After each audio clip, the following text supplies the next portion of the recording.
Hey guys, J-Dub here. Let's cook a steak. First off, if your steak is still frozen solid, you need to do one of two things. If you're not going to do it right away, put it in a little bit of water and stick it in the fridge. Let it thaw naturally in the refrigerator so it doesn't get yuck. If you need a little quicker, just turn on that cool water, no hot water.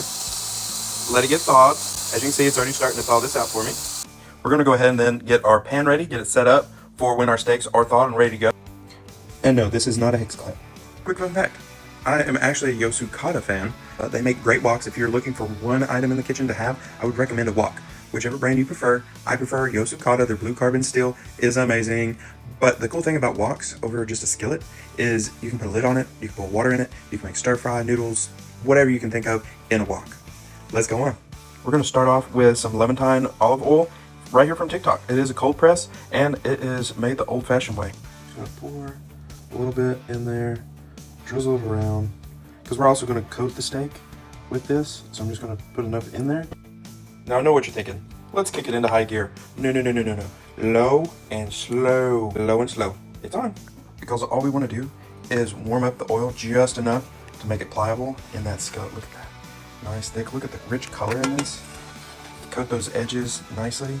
And then as you can see, we have plenty in there. So once we put the steak in there and we flip it both sides, season it, those steaks are thawed out, you're going to grab a knife. I think kids should cook too. What do you think? Let me know in the comments. This is a Wusthof Jr. Take a look at that. Here we are. Wusthof Jr. Look at that. It comes in this color, a baby blue, and I think like a pinkish color. First one, I'm going to take our knife, cut right into that. They are sharp, so do supervise with them. Just open this on up. We'll get the first one out and repeat for the next steak. So what we want to take a look at when we're in the store, we're looking for our fat to meat ratio. Now you heard of Wagyu, this is not it.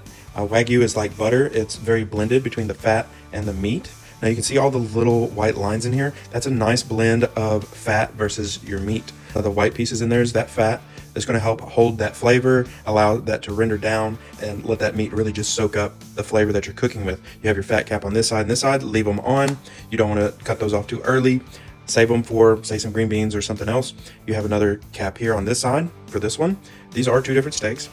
And then you can see how it's nice and well blended there. That is called marbling.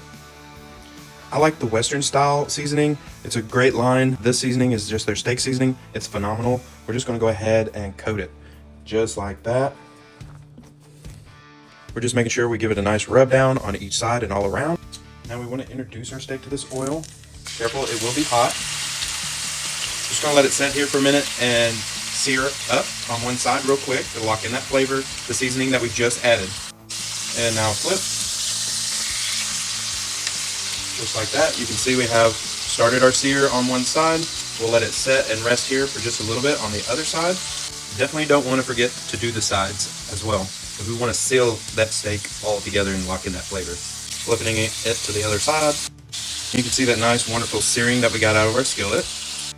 While we have our steak cooking over here, what I'm going to do is I'm going to get some Morton's Natural Seasoning. I want to get some beef bouillon cubes. We're going to unwrap our bouillon cube. Just go ahead, take that bouillon cube, and we're actually just going to crumble it up, okay? So go ahead and get that crumbled up into the bottom. Strain and drain 2 cans of green beans. Now, I like to get the ones that are preserved with sea salt. Keep an eye out for that. Add some water, preferably at least about halfway up. I'm just going to actually add 1 can of corn to this as well. We'll just make it a little vegetable medley here. So what we're going to do is take that Morton's, just give it a nice coating across the top, just like that. Set that to the side and mix it all in, nice and gently. And then we're going to set that heat to a nice low. And that's right, don't forget the lid. For our steak, we want to be at a medium rare for myself, which will be around 135 to 140 internal temp. I just checked it and it showed 137, so I'm going to pull it, give it a cut. Let's take, and let's check the inside. We're going to be using that Wusthof Jr. All right, just going to make a nice long cut here. Ooh, look at the juices flowing on here. Oh wow, let's take a look at this. 3 cuts, not bad. 30-degree angle. Beautiful medium rare. Love a good medium rare. That's ready to serve there. Let's go check on our vegetable medley. Look at the veggies. They're looking good. We have our beef in there. that bouillon cube, and our Morton seasoning. Just a little bit more, and these will be done too. Oh, I didn't forget about that other steak. We're getting it sizzled up right now. Let's see if we got us another beautiful steak. Now this one, so let's cut out a little section here. By the way, this knife is cutting wonderfully. Look at that. Beautiful medium rare. Look at the other side, guys. Beautiful medium rare. The only thing that I can say now is, and taste test. Oh, got, all right. Complete that medley. Here's our onions, which will then, that are caramelized, will go into our veggies here. And it is now a little bit of a Western medley. Let's add it to the plate. Plate one. Ooh, nice hot and steamy. Nice medium rare steak. Plate number two. Nice medium rare finish with those veggies as well. Which steak do you want? As always, guys, thank y'all so much for cooking with me tonight, and I'll see you in the next video. Later.